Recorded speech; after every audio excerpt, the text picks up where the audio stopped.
Assalamualaikum warahmatullahi wabarakatuh. Apakah kalian tahu apa itu biaya produksi dalam jangka panjang? Nah, video ini akan membahas materi tersebut. Untuk menyelesaikan tugas mata kuliah mikroekonomi yang diampu oleh Ibu Sri Utami, SPD, MPD.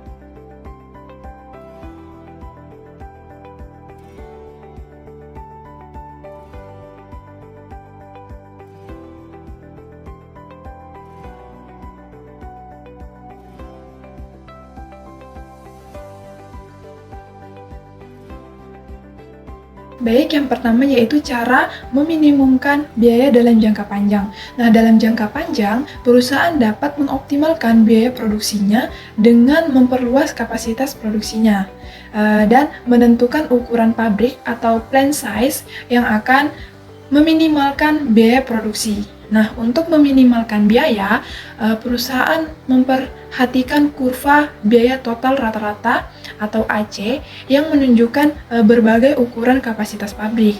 Nah, faktor-faktor yang menentukan bagaimana perusahaan dapat meminimalkan biaya dalam jangka panjang yang meliputi pertama, tingkat produksi yang ingin dicapai. Nah, kapasitas pabrik yang dipilih harus disesuaikan dengan jumlah produksi yang diinginkan oleh perusahaan. Kemudian yang kedua itu pilihan kapasitas pabrik yang tersedia. Nah, pilihan kapasitas pabrik yang tepat memungkinkan perusahaan untuk memproduksi barang secara efisien dan dengan biaya yang lebih rendah. Nah, dengan menganalisis kurva AC untuk berbagai pilihan kapasitas, produsen dapat menentukan ukuran pabrik yang optimal untuk meminimalkan biaya dalam jangka panjang.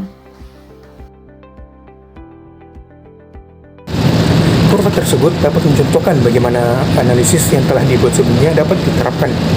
Misalnya, terdapat 3 kapasitas pabrik yang dapat digunakan oleh para pengusaha.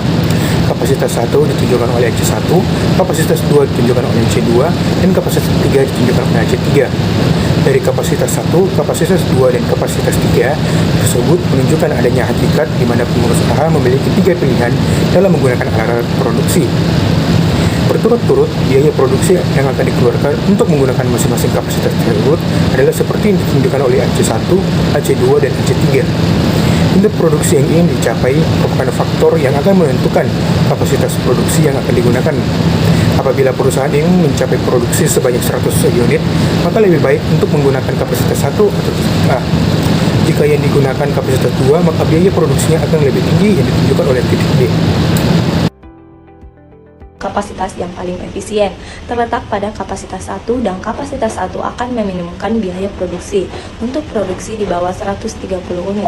Nah, untuk produksi di antara 130 dan 240 unit, nah kapasitas 2 yaitu merupakan kapasitas yang paling efisien karena biaya produksi merupakan yang paling minimum untuk menggunakan kapasitas tersebut. Nah, hal ini dapat dilihat misalnya untuk produksi sebanyak 160 unit. Jika dilihat dari kurva tersebut, AC1 berada di antara AC2, artinya dengan menggunakan kapasitas 1 biaya akan lebih tinggi dari menggunakan kapasitas 2. Nah, untuk produksi yang melebihi 240 unit, misalnya 275 unit, maka kapasitas 3 yang harus digunakan oleh produsen. Nah, penggunaan ini akan meminimumkan biaya. Dari contoh tersebut, maka kita dapat simpulkan bahwa peminimuman biaya jangka panjang tergantung pada tingkat produksi yang akan dicapai dan sifat dari pilihan kapasitas pabrik yang tersedia. 2. Kurva biaya total rata-rata jangka panjang atau LRAC. Kurva LRAC atau Long Run Average Cost menggambarkan biaya rata-rata minimum untuk berbagai tingkat produksi ketika perusahaan memiliki fleksibilitas untuk penuh dalam mengubah kapasitas produksinya. Kurva LRAC menunjukkan biaya yang paling efisien yang dapat dicapai perusahaan dalam jangka panjang. Adapun ciri-ciri kurva LRAC, yang pertama dibentuk dari banyak kurva AC atau average cost. Kurva LRAC tidak hanya didasarkan pada beberapa kurva AC, tetapi pada jumlah kurva AC yang tidak terhingga banyaknya, masing-masing mewakili berbagai ukuran kapasitas pabrik. Yang kedua, bentuk U. Kurva LRAC berbentuk U mencerminkan bahwa biaya rata-rata berkurang pada awalnya seiring peningkatan skala produksi atau economies of scale, kemudian mencapai titik maksimum dan akhirnya meningkat lagi, atau disebut diseconomies of scale ketika skala produksi terus diperbesar.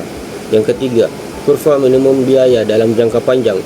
Kurva LRAC mencerminkan biaya minimum yang dapat dicapai oleh perusahaan pada tingkat produksi yang berbeda-beda dalam jangka panjang, meskipun tidak menghubungkan setiap titik terendah dari kurva AC. Dengan demikian, LRAC membantu perusahaan dalam menentukan kapasitas produksi yang paling efisien untuk meminimalkan biaya dalam jangka panjang. Kurva LRAC dibentuk berdasarkan kurva AC yang terhingga banyaknya. Hal ini dapat dilihat pada gambar kedua. Karena kurva AC berjumlah banyak, maka kurva LRAC merupakan suatu kurva yang bergaris lengkung berbentuk U. Titik-titik persinggungan tersebut merupakan biaya produksi yang paling optimal untuk tingkat produksi yang akan dicapai pengusaha dalam jangka panjang. Kurva LRAC merupakan kurva yang tidak menyinggung kurva-kurva AC pada bagian titik terendah dari kurva AC. Titik B pada gambar 2 merupakan kurva AC yang disinggung oleh kurva LRAC pada bagian kurva AC yang paling rendah.